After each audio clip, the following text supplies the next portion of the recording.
ย่าสุภาพถึงกับเอ่ยปากเรื่องความอัศจรรย์ของอุ๋งอิง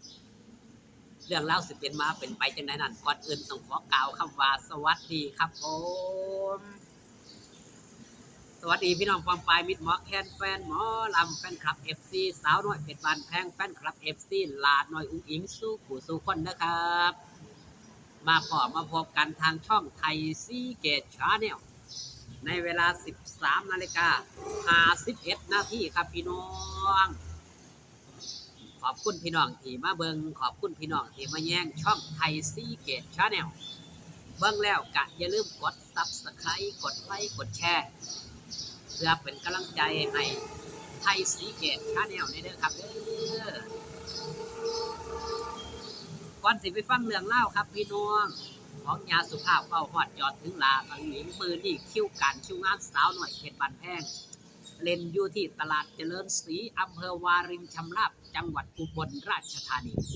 ไปพบไปพ่อไปให้กำลังแรงเชียร์แรงใจน้ำกันเด้อครับเด้อมือแรกนี่ครับไปฟังกันเลยครับว่ายาสุภาพเฝ้าฮอดจอดถึงลาหน่อยอุ๋งแนวใดครับพี่น้องมุมมองของยายสุภาพนี่ฟังว่าอุ๋งอิงนี่เป็นจังได๋คนคือสะอื้นสะอ่อนนำแต่คนคือนิยมชมชอบคนคือเมตตาเมื่อแต่นึกเกิดจากหยังแม่ว่าจังได๋เป็นคนแบบใดบัดนี้คนคือสะอื่นสะออกคนคือแบบผู้เฒ่าหลายๆคนเดี๋ยวนี้ย่างถือสารมาอาหารเหนียว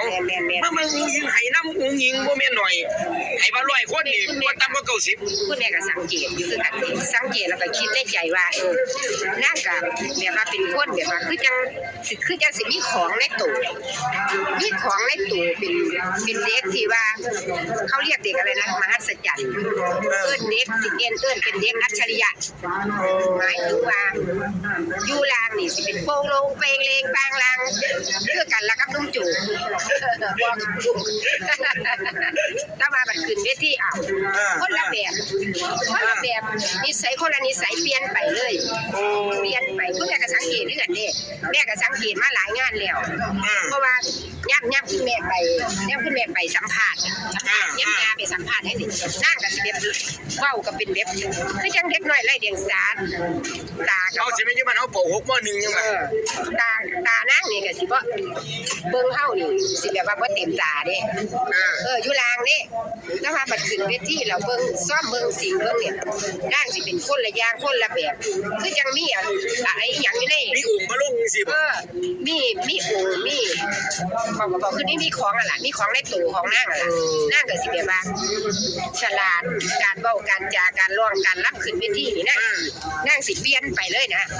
เปลี่ยนไปคนละแบบกับอยู่ข้างล่างมันเถาะอยู่ข้างล่างนี่ก็สิเว้าเฮาเวลาเฮาสัมภาษณ์ก็สิเป็นธรรมดาตามภาษาเด็กน้อยเว้าไปเว้ามาลางเที่ยกับของค่าบัดขึ้นเทิงเวทีจังได๋จังไปเรียนไปไหลเอากระดอกกระเดียนั่นล่ะแม่ก็คิดว่าอยู่แสดงว่ามีแนวมาคือจังมีแนวมาเทียมแกนี่แหละคือมีของมีแนวมาเทียมแกน่ะเป็นเด็กน้อยปกติสมัยวัยรุ่นก็สมัยนี้มีแต่วัยรุ่นมักกันเนาะบัดนี้มีแต่รุ่น50 60ก็บักหลายมึงแล้วก็ให้แล้วก็เล่นตูนบ่ได้มึงนำมารับมึงทีมงานขอบตาดำมึงตี2ตี3ก็มึงเนี่ยนี่แหละมันผิดปกติคือจากเด็กน้อยที่ว่าธรรมดาธรรมชาติเนี่ยพอขึ้นบนเวทีนี่สิเป็นกลายเป็นแบบว่าเด็กน้อยมีความฉลาดเฉลียวแล้วก็มีความสามารถเฮ็ดให้สะกดคือจังม่อนนี่แหมนั่นแหละเขาคนมาเบิ่งคนจังซี่บ่แม่มาเบิ่งหน้าเวทีคนที่มาเบิ่งหลายๆบ่ว่าสิเป็นผู้เฒ่าผู้แก่วัยรุ่นจังซี่สิแบบว่าคือจังม่อนสะกดมีม่อนสะกดเวลาแกสิขึ้นไปร้องหน้าเวทีเนี่ยไปเว้าไปจาเนี่ยคือจังมีม่อนสะกดให้คนมาเบิ่งในทั่วโลกบ่ว่าสิเป็นออนไลน์เบิ่งในทั่วโลกบ่ว่าสิเป็นออนไลน์บ่ว่าสิเป็นอยู่หน้าเวทีนั่นล่ะคือจังแบบว่าสะกดไปแล้วคือจังคอยตามไปแบบว่าติดใจติดมกติดใจนำบัดนี้คนให้คนก็ให้นำเด้หน้าเวทีบัดเนาะคนจะได้สะอึดสะอ่อนบัดนี้คนรู้จะได้รู้ตูนคนจะได้ให้นำแบบแต่บ่เคยเห็นเด้เพราะว่านักร้องเขามาหลายรุ่นแล้วแม่นบ่เขามาหลายรุ่นแล้วบ่เคยคือกันกับน้องอุ้งอิงแม่ก็สังเกตคือกันบ่เคยเห็นอีหลีเพราะว่าแม่เขาเว้าคือกันว่ามันบ่เป็นเด็กมหัศจรรย์อีหลีเป็นเด็กที่ไม่ธรรมชาติ เด็กที่ว่าเกินเด็กอ่ะเวลาขึ้นเวทีอ่ะเกินเด็กที่ว่า บ่เป็นเด็กบ่แม่นคือบ่เป็นเด็กโดยธรรมชาติทั่วไป คือเกินเด็กน้อยมันสิรู้จักจากการออกการจาการร้องการล่ำมีมนต์สะกดให้คนนี่สะอื่นสะอ่อนแล้วก็ให้นํคนทั่วโลกมาเบิ่งว่าสิเป็นในโลกออนไลน์หรือว่าหน้าเวทีเอาแต่ละมือเห็นบ่ลังไหลเข้ามาเนี่ย บัดนี้เจ้าภาพนี่เจ้าภาพแจกซุมื้อเลยเดี๋ยวนี้ แม่น บัดนี้มื้อแรกนัดมาเซ็นสัญญาอีก2เจ้าเดี๋ยวนี้ อุ้ยได้อีกแล้วติ 2เจ้า นี่ล่ะพี่น้องมันเป็นสิ่งที่แปลกมหัศจรรย์อีหลีเพราะว่าคุณแม่ก็คิดว่าบ้าแต่กี้บ่ธรรมดาโอ้เด็กน้อยบ้านนอกหน้าตาซื่อๆหน้าตาบ่แบบว่าบ่เคยบอกกันสู้กันอยู่นี่กับ นี่เดี๋ยว สังเกตสังกาหนึงเฮาก็ได้งานแล้วก็มีคนมาหักมาหอมมีคนเอาทุกสิ่งทุกอย่างมาให้มันบ่ธรรมดาเด้เสื้อสิสะกดคนมาเบิ่งมาติดอกติดใจเนาะ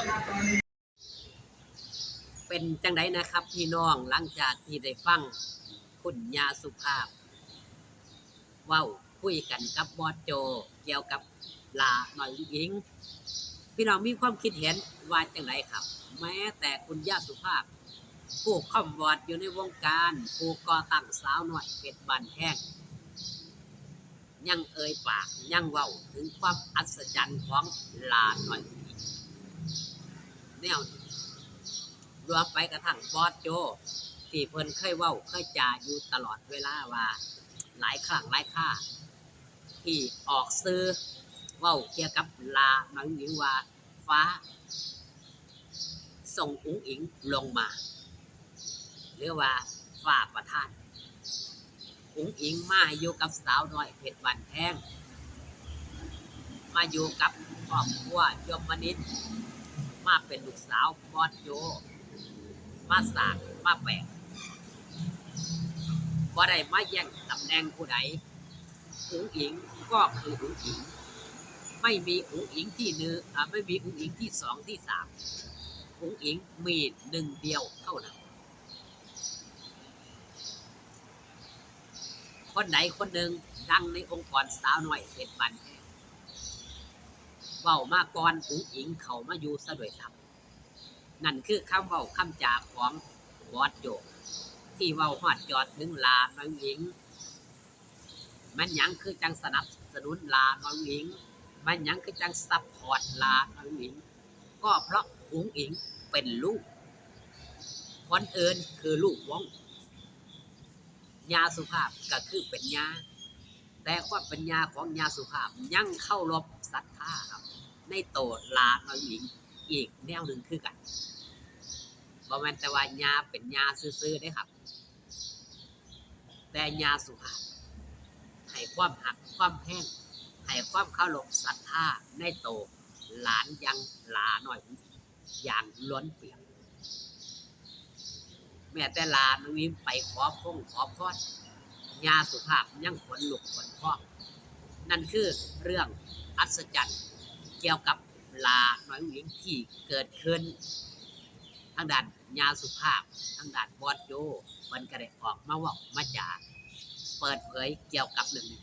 ขอบคุณที่มาเบิ่งมาแย่งครับออกกันคลิปหน้าสบายดีครับผม